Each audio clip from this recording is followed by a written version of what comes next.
So in this episode, Michael and I complete our sail from Ascension Island, 3,100 miles sailing across the Atlantic to Grenada.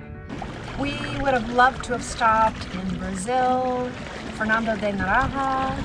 We would have loved to have stopped in Guyana, French Guyana, Suriname, but it was just too big of a risk that possibly Rebecca would make Michael walk the plank, or that Michael would throw Rebecca overboard. Yeah, we didn't stop anywhere. There was just too much risk of me being stuck with Brickhouse in a foreign port that wasn't so safe with Michael flying out. We went straight from Ascension Island to Grenada, 3,100 miles away. It took us 21 days, 29 hours of motoring, and 17 gallons of fuel to get across. Michael and I were in a little bit of a slump for the entire 3,100 miles sailing across the Atlantic. The passage was long, tedious, boring, and boring is always good, right? Have a joyous life together.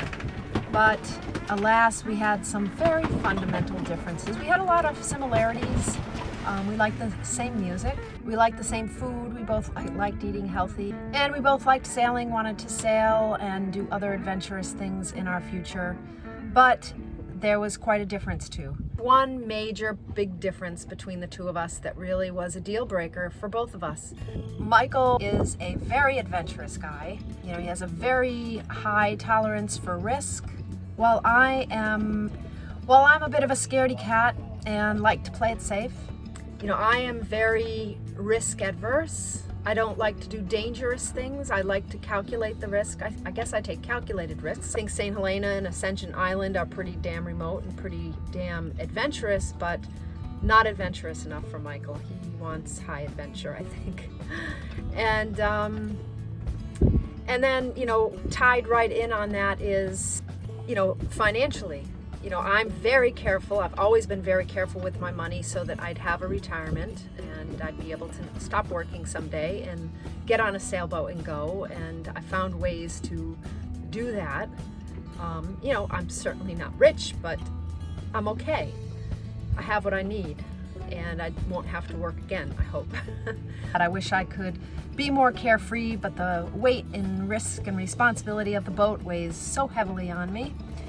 And, you know, it's always easier on somebody else's boat to not feel that responsibility and not feel that risk.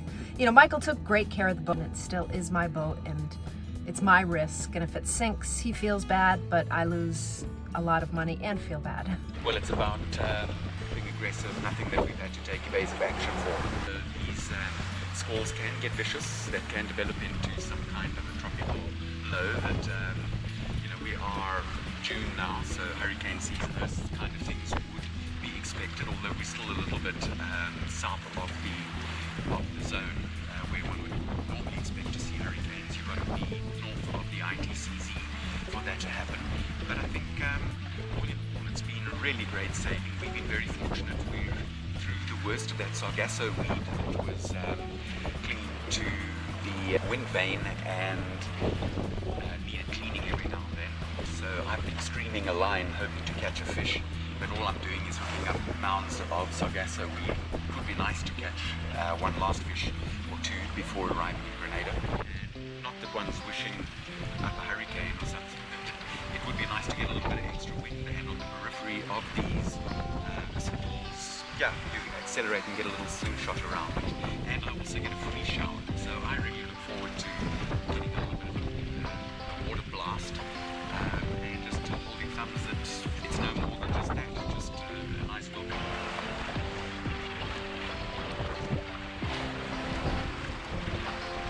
So on the chart plotter here, you can see the big area off to the left where there's a lot of water. That's the opening to the Amazon.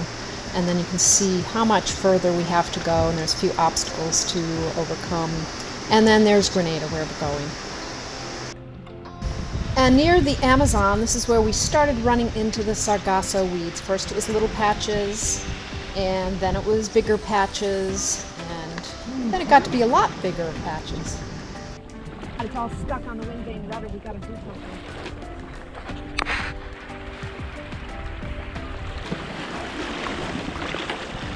come off by itself.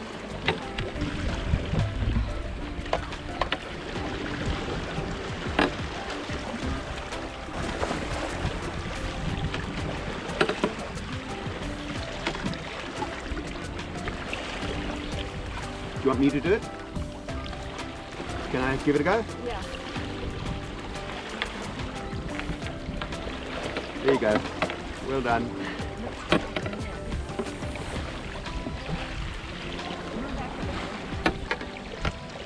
There you go. Well done.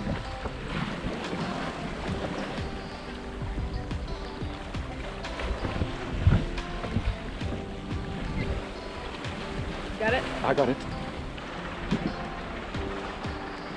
Made a noise like rain, eh?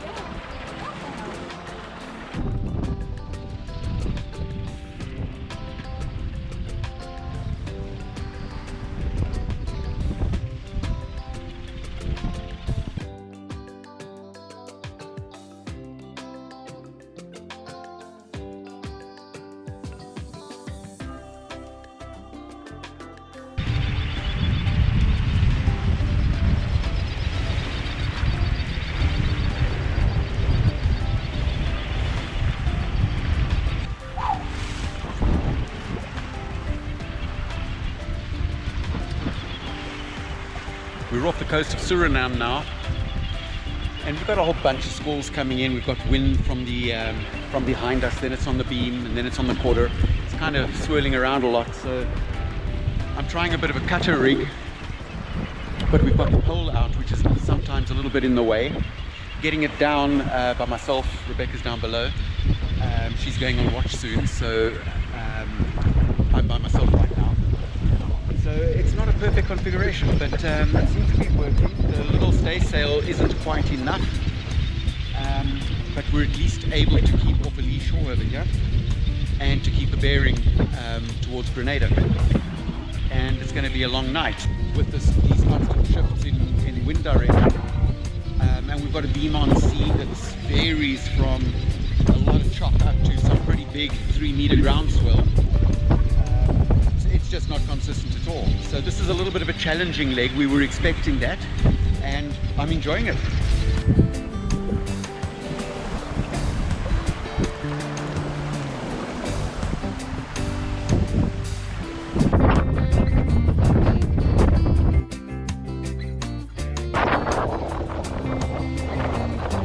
Appropriate that we should arrive in a squall.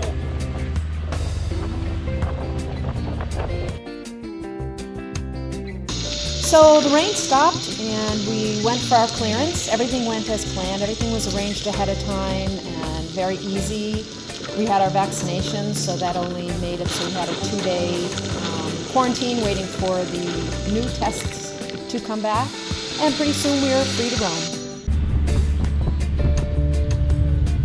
Well, we're leaving Georgetown now, heading around the point towards Prickly Bay, which is where Rebecca wants to be at anchor for the next foreseeable future. Sadly, this is most likely my last little passage on Brick House. So once we get there, I spend the night on board, and tomorrow I'll be leaving, going ashore. I've got some accommodation booked and ready to go. So this begins a new chapter for me and a new chapter for Rebecca as well. We remain friends. We both remain rather grateful for the opportunities that we've given each other and where we've gone in the last year, last 6 months on this voyage particularly. There have been some ups and downs. I'm hoping to think that we both feel more ups than downs, and at the end that it all works out beautifully for both of us. And I wish Rebecca all the best in her short-term, long-term future, and that whatever she's looking for she finds, and if it's here, well, all the best to her. And Rebecca, thank you so much. I really appreciate the times we spent together, and wishing you well. Hope to see more of you in Grenada and elsewhere in the future. Lots of love. Stay well. Look after yourself.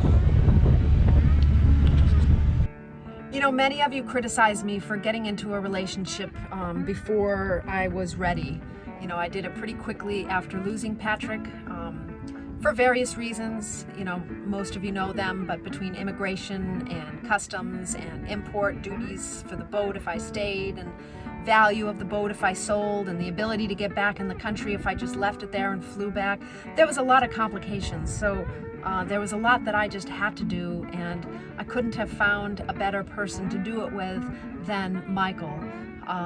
He, you know, opened up his home and opened up his heart to me, even though he knew there was so much risk in doing so. But that's Michael. He's a risk taker. He sailed off with a woman who, you know, had just lost her husband to COVID and took a chance. Yeah, he sold everything. Yeah, he gave up everything, and I would have never done that, but he is a risk taker and he does these things, and I couldn't have crossed an ocean with a better guy, a more caring and compassionate guy.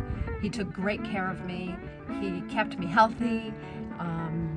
He kept me loved. He gave me endless hugs and held me when I cried, and I really couldn't have asked for anybody better to cross the Atlantic Ocean with. I got damn lucky finding Michael, and thanks, Mike, for everything that you've done for me. I don't know that there's anybody that would have done for me what you have over the last year, so thank you from the bottom of my heart.